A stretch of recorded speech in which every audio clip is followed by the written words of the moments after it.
about a certain person becoming small or big, or flying or doing something else, is that a possibility?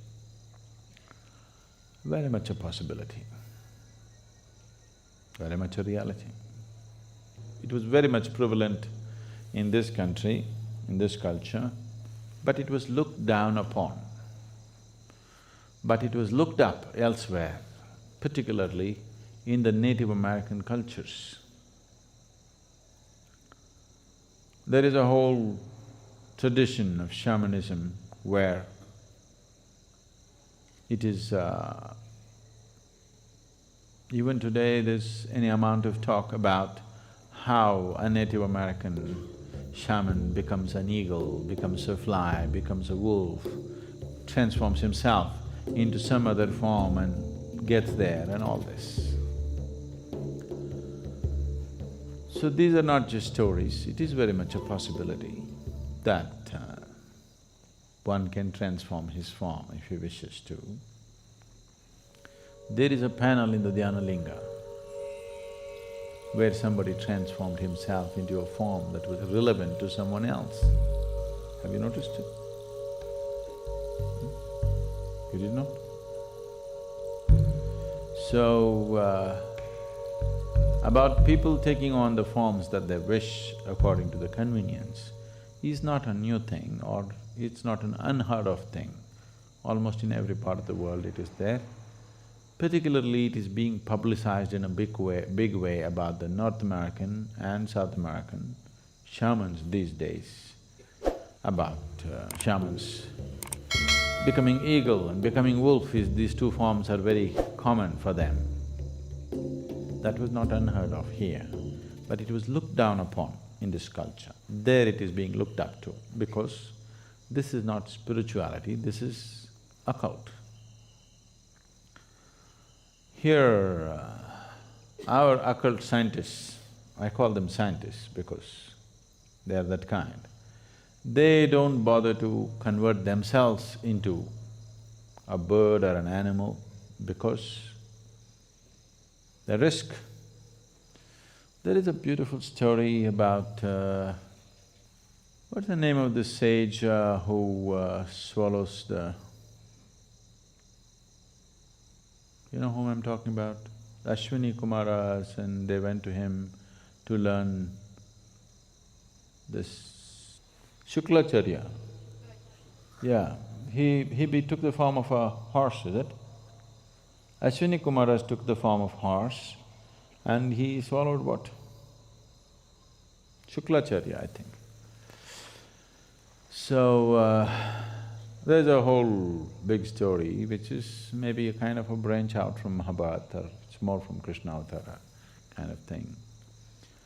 So there are any number of historical events like that but that was considered crude way of doing things because when you take on the form of something else, this body has to be preserved and it can always be misused.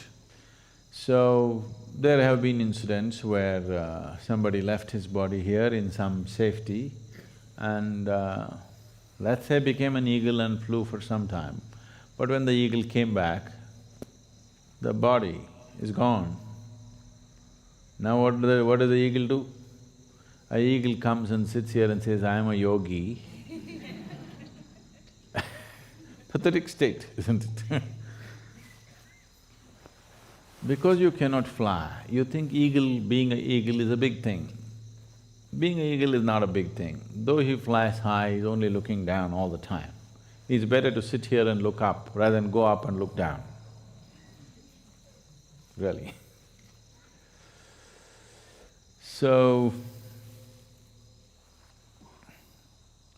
here, the occult scientists evolved other kinds of methods.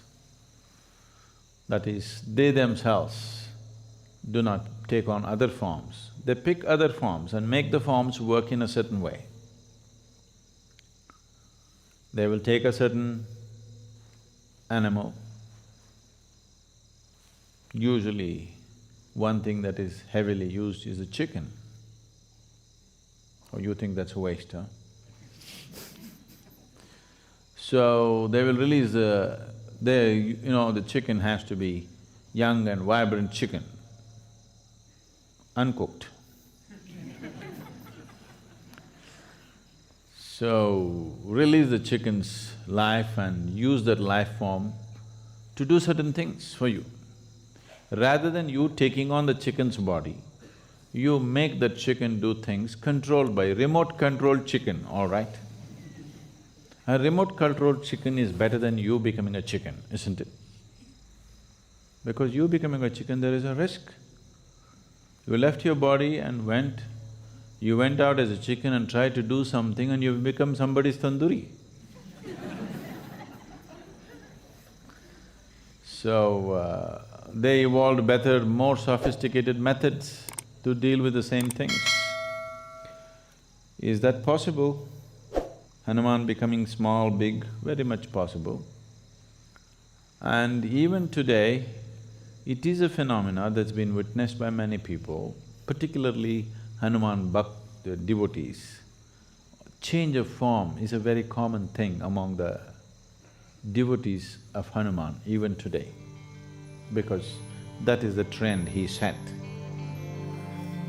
Hanuman is a superman. Okay, a little bit of tail and facial features, the rest is Superman. He is a Superman. His strength is his devotion. The devotion in his heart is so strong. Because of that, he stood out shining, because of his sheer devotion. So, even if you happen to be a monkey, if you're a devotee, you can transcend your monkeyness and become something phenomenal. That's the story of Hanuman. It works even if you happen to be a donkey.